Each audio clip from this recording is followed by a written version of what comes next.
Hello, my name is Vincent Burnett, Victory Realty Finance Academy, Professor V. I'm here to open minds to open doors. Today, I'd like to go over the summary of important points for Chapter 2, License Law and the Qualifications for Licensure in the state of Florida. The state of Florida has several classifications of real estate license which you can obtain. The initial one is the sales associate. Matter of fact, I'll write them all down now. If you can read my handwriting, but they'll at least be written down. Sales associate, I believe broker associate, and the broker. Since this is the 63-hour pre-licensing course, most of you guys all of you guys are seeking a sales associate license. A sales associate is a person who performs real estate services for compensation or other consideration, but does so under the direction, control, and management of an active broker or owner developer. So this is the initial license of what you seek or what you're able to obtain. And again, this is why we're here. The 63 hours, 18 plus. If any of you guys are watching on the internet, well, or in the class, everybody's here is over 18. Then, no offense, you can take the course, you'll be ready to rock and roll, but must have your 18th birthday before you can obtain licensure. And the Social Security, Also, 70 plus on this course exam, and a 75 on the state exam. So I gave you a little more than what the summary important points say and suggest, but it's the initial license to get it into this business. And you do so, but the most important point, you work under control of either a broker or an owner developer, in which we define an owner developer in Chapter 1 of the summary important points. What is a broker associate? Real simple. A broker associate is someone who has obtained their broker license, but chooses, rather than set up shop and be their own employer, they choose to work underneath the direction of control of another broker. The book definition says, a broker associate is an individual who meets the requirement of a broker, but chooses to work in real estate under the direction of the employee of another broker. Okay. A broker. A broker is a person who for compensation or for other compensation, performs real estate services. So that broker, in essence, that is the one who typically is the agent for the principal, or who has a fiduciary relationship with the client. Or that broker is the one who employs the broker associate or the sales associate. So again, the requirements for that clearly spelled out in the 72-hour course, which is the broker pre-licensing course. But I'll give you a snippet of it right now, because 2.5 years from now, I expect to see all my students on the internet, as well as in the classroom, coming, seeking their broker's license. In order to obtain an active broker, you need 2 years experience, 2 years of active experience within the past 5 years of having your license. At a minimum, you need to take the 72-hour pre-licensing course. You must have taken your you must have had your real estate sales associate license for 2 years and have had your first renewal of that license. Meaning you have already completed the 63-hour pre-licensing course and the 45-hour post-licensing course as a sales associate, even before you're under consideration as a broker. So those are the minimum requirements. Again, since you will be someone who will be employing individuals in this industry, so they want to know that you at least have had 2 years of active experience within the past 5 years and went through the process of all what's required for the sales associate, the 63-hour pre-licensing course, as well as the 45-hour post-licensing course, before you're even eligible to sit for the exam or take the 72-hour pre-licensing course. Okay.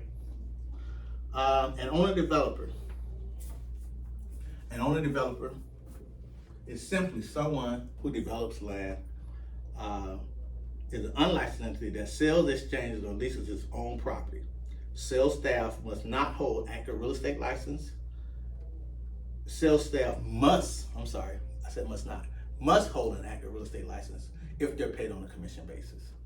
If there's employees of the developer and they're paid a fixed salary not associated with the selling off of the real parcel, then a real estate license is not required. Okay? I move further down to some other points. An applicant must be at least 18 years of age and have earned a high school diploma or its equivalent. U.S. citizenship is not required, but an applicant do not need to be Florida residents. Applicants must, however, possess a Social Security number.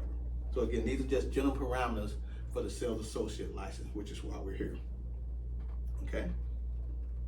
Sales associates must complete a 45-hour post-licensing course during the first year of their first renewal. I'll cover it in key numbers, but I'll give you a snippet now.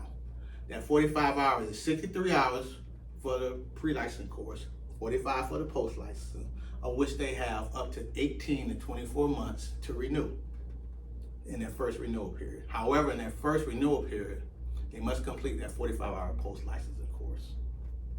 Subsequent renewal periods will be the 14 hours continuing education. Okay.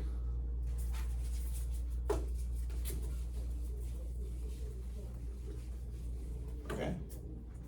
Brokers must complete a 60-hour post-licensing course during their initial licensing period.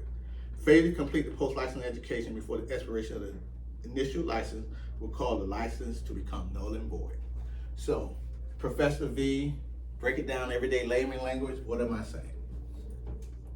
63, 45 for the sales associate. These are the things that are required initially at licensure and during your first renewal period.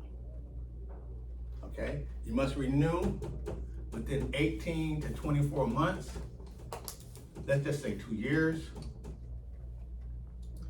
And within this, if you do not complete the 45 hours, your license is null and void, as if you never had one. For the broker, the threshold is 72 hours and 60 for the broker or the broker associate if they choose to become a broker associate, but just to obtain your broker license. The 72 pre-licensing, the 60-hour post-licensing, the same renewal period from 18 to 24 months. And if that's not accomplished during the first renewal term, they're licensed as if they never had one. And once you satisfy your post-license requirements for the sales associate or the broker, then from the general continuing education throughout will be 14 hours of continuing education every renewal period, which will be from 18 to 24 months. Okay? I'm a little ahead of myself, but I'd rather be ahead and you hear it twice than I miss it and you need it and you don't hear it at all. Okay, the renewal periods typically are March 31st and September 30th. And the licensing status, it rolls like this: active, inactive, null and void. For first renewals, you must take the 45 hours for the sales associate, and you don't have the option to go to inactive. If the 45 hours is not completed, your license immediately goes to null and void. For the broker, during this initial licensing period, they must take the 60-hour post-licensing course. If not completed, they do not have the luxury to go into inactive status. It becomes null and void. And null and void as a broker license. However, they do have the ability to revert back to a sales associate. That sales associate whose license becomes null and void, they have an opportunity to become a regular citizen and come to my school or any other school, but they are not a Florida licensee anymore the minute their license becomes null and void. Okay. 14 hours of continuing education is right there in bold. I may have covered it. 14 hours of continuing education for each license period is required for all real estate licensees following the initial licensing period. The continuing education requirement includes 3-hour course law and 3 hours ethics and business practices.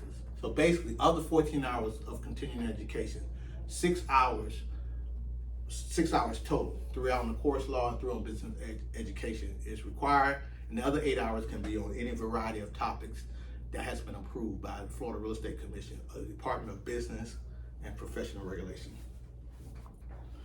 Individuals who have earned a 4-year degree, we'll take a pause and then we'll go over some of the exemptions who may be exempt from not the Licensing Law Act, but from the pre-licensing courses and or the post-licensing courses. So I'll resume that as we take a break.